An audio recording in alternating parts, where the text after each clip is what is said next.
ஆண்டவரே, எங்களுக்கு நேரிட்டதை நினைந்தருளும், எங்கள் அவமானத்தை கவனித்து பாரும். புலம்பல் 5ஆம் அதிகாரம் 1ஆம் வசனம். இன்று இறை வார்த்தையோடு குதுகார் சொந்தங்கள் அத்தனை பேருக்கும் அன்பு வணக்கம். நான் இங்கு ஷீபாஜா. நான் இறை ஆசிரியருடன் மகிழ்ச்சியா இருக்கிறேன், நீங்களும் மகிழ்ச்சியா இருக்கிறீங்க அப்படின்னு நினைக்கிறேன். அன்று அவமானத்தின் சின்னமாம் சிலுவையில் நம் ஆண்டவர் இயேசு கிறிஸ்து கொடூரமாக அறையப்பட்டார். அதுபோல இன்று பிறரால் துன்பங்கள் ஏற்று அவமானத்தை ஏற்று அவதிப்படுகின்ற ஒவ்வொரு மக்களையும் இறைவன் பாதத்திலே சமர்ப்பிப்போம், அவர்களுக்காக ஜெபிப்போம். குறிப்பாக இன்றைய நாளிலே பிறந்த நாள், திருமண நாள், பேர் கொண்ட திருநாள் கொண்டாடுகின்ற அனைத்து மக்களையும் இறைவன் பாதத்திலே சமர்ப்பித்து அவர்களுக்காக ஜெபிப்போம். இறைவன் நம் ஒவ்வொருவரையும் நிறைவாக ஆசீர்வதிப்பாராக. திருவிவிலியம் எழுதுதல் நாள் 103. எண்ணிக்கை முதல் அதிகாரம் எழுதி முடிச்சார். இஸ்ரேலில் முதல் கணக்கெடுப்பு என்ற தலைப்பிலே அதிகாரம் முழுவதும் கொடுக்கப்பட்டுள்ளது. சற்றலசுவோம் வாருங்கள். இஸ்ரேலர் எகிப்து நாட்டிலிருந்து வெளியேறிய 2ஆம் ஆண்டு 2ஆம் மாதம் முதல் நாளன்று சீனாய் பாலை நிலத்தில் சந்திப்பு கூடாரத்தில் ஆண்டவர் மோசேயுடன் பேசினார். அவர் கூறியது, இஸ்ரேல் மக்கள் கூட்டமைப்பில் உள்ள ஆண்கள் அனைவரையும் அவர்கள் குடும்பங்கள், மூதாதையர் வீடுகளின் பெயர்கள் எண்ணிக்கைப்படி தலைக்கட்டு வாரியாக கணக்கெடுங்கள். இஸ்ரேலில் 20 அதற்கு மேலோ வயதுடைய போருக்கு செல்லத்தக்க அனைவரையும் அணியணியாக நீயும் ஆரோனும் எண்ணுங்கள்.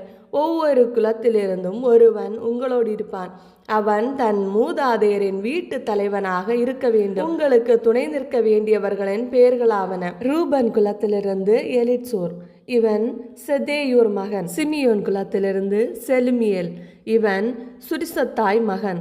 யூதா குலத்திலிருந்து நகுசோன், இவன் அம்மினதாபின் மகன். இசக்கார் குலத்திலிருந்து நெத்தனியேல், இவன் சூவார் மகன். செபுலோன் குலத்திலிருந்து எலியாபு, இவன் கேலோன் மகன். யோசேப்பின் மைந்தருள் எப்ராஹிம் குலத்திலிருந்து எலிசாமா, இவன் அம்மிகூதின் மகன். மனாசே குலத்திலிருந்து கமாலியேல், இவன் பெதாசூரின் மகன். பென்யமின் குலத்திலிருந்து அபிதான், இவன் கிதையோனின் மகன். தான் குலத்திலிருந்து அகியசேர், இவன் அமிசத்தாயின் மகன். ஆசேர் குலத்திலிருந்து பகியேல், இவன் ஒக்ரானின் மகன். காத் குலத்திலிருந்து எலியாசாபு, இவன் தெகுவேலின் மகன். நப்தலி குலத்திலிருந்து அகிரா, இவன் ஏனானின் மகன். மக்கள் கூட்டமைப்பிலிருந்து தேர்ந்தெடுக்கப்பட்டவர்கள் இவர்களே. இவர்கள் தங்கள் மூதாதையர் குலங்களின் முதல்வர்களும் இஸ்ரேலில் 1000 தலைவர்களும் ஆவர். பெயர் குறிக்கப்பட்ட இவர்களை மோசேயும் ஆரோனும் தங்களுடன் சேர்த்து கொண்டனர். 2ஆம் மாதம் முதல் நாளன்று அவர்கள் மக்கள் கூட்டமைப்பு முழுவதையும் ஒன்று கூட்டினர். அவர்கள் தங்கள் குடும்பங்கள், மூதாதையர் வீடுகளின் பெயர்கள் எண்ணிக்கைப்படி தலைக்கட்டு வாரியாக இருப்பதோ அதற்கு மேலோ வயதுடையவர்களை பதிவு செய்தனர். ஆண்டவர் மோசேக்கு கட்டளையிட்டிருந்ததும் இதுவே. அவ்வாறே அவர் சீனாய் பாலை நிலத்தில் அவர்களை எண்ணினார். இஸ்ரேலின் தலைப்பெயரான ரூபன் மக்களின் தலைமுறைகளில் அவர்கள் குடும்பங்கள், மூதாதையர் வீடுகளின் பெயர்கள் எண்ணிக்கைப்படி தலைக்கட்டு வாரியாக 20 அதற்கு மேலோ வயதுடைய போருக்கு போகத்தக்க மொத்த ஆண்கள் ரூபன் குலத்தில் எண்ணப்பட்டோர் 46,500 பேர். சிமியோன் குலத்தில் எண்ணப்பட்டோர் 59,300 பேர். காத்து குலத்தில் எண்ணப்பட்டோர் 45,650 பேர். யூதா குலத்தில் எண்ணப்பட்டோர் 74,600 பேர். இசக்கார் குலத்தில் எண்ணப்பட்டோர் 54,400 பேர். செபுலோன் குலத்தில் எண்ணப்பட்டோர்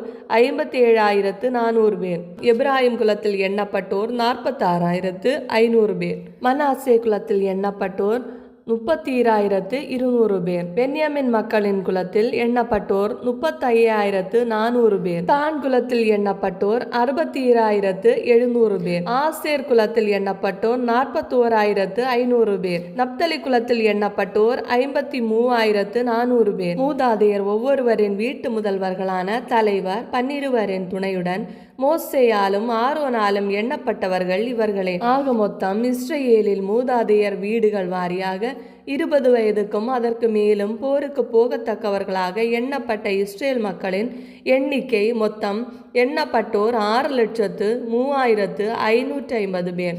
ஆனால் இவர்களோடு லேவியர் தங்கள் மூதாதையர் குலப்படி எண்ணப்படவில்லை. ஏனெனில் ஆண்டவர் மோசேயிடம் சொன்னது, லேவி குலத்தை மட்டும் நீ எண்ண வேண்டாம், இஸ்ரேல் மக்களுக்குள் அவர்களை நீ கணக்கெடுப்பு செய்ய வேண்டாம். லேவியரை உடன்படிக்கை கூடாரம், அதன் பணிப்பொருட்கள், அதற்கு சொந்தமான அனைத்து பொருட்கள் ஆகியவற்றின் பொறுப்பாளராக ஏற்படுத்து. அவர்கள் கூடாரத்தையும் அதன் பணிப்பொருட்களையும் சுமந்து செல்ல வேண்டியவர்கள். அவர்கள் கூடாரத்தை சுற்றி தங்கியிருந்து அதை பேணி வருவார்கள். புறப்பட வேண்டிய நேரத்தில் லேவியரே கூடாரத்தை பிரித்து வைப்பர். கூடாரம் இடிக்கும்போது லேவியரே அதனை எழுப்பி நிறுத்துவர். வேறு எவனும் அதன் அருகில் வந்தால் அவன் கொல்லப்படுவான். இஸ்ரேல் மக்கள் அணியணியாக சென்று ஒவ்வொருவரும் தம் பாளையம் கொடி இவற்றிற்கேற்ப தங்கியிருப்பர். லேவியரோ இஸ்ரேல் மக்கள் கூட்டமைப்பின் மேல் சினம் வராதபடி உடன்படிக்கை கூடாரத்தை சுற்றி பாளையம் இறங்குவர். உடன்படிக்கை கூடாரத்தை காவல் செய்ய வேண்டியவரும் லேவியரே. இஸ்ரேல் மக்கள் இவ்வாறே செய்தனர். ஆண்டவர் மோசேக்கு கட்டளையிட்டபடியெல்லாம் அவர்கள் செய்தனர். இவ்வாறு எண்ணிக்கை முதல் அதிகாரம் நிறைவு பெறுகிறது. மேலும் என்னென்ன பொறுத்திருந்து பார்ப்போம். இந்த வீடியோ பிடிச்சிருந்தா லைக் பண்ணுங்கள், உங்கள் ஃப்ரெண்ட்ஸ் அண்ட் ஃபேமிலிக்கு ஷேர் பண்ணுங்கள், உங்களுடைய கருத்துக்களை கமெண்டில் சொல்லுங்கள். இறையோடு உறவாட எங்களோடு இருங்க. மீண்டும் சந்திப்போம். அன்புடன் உங்கள் ஷீபா ஜோன்.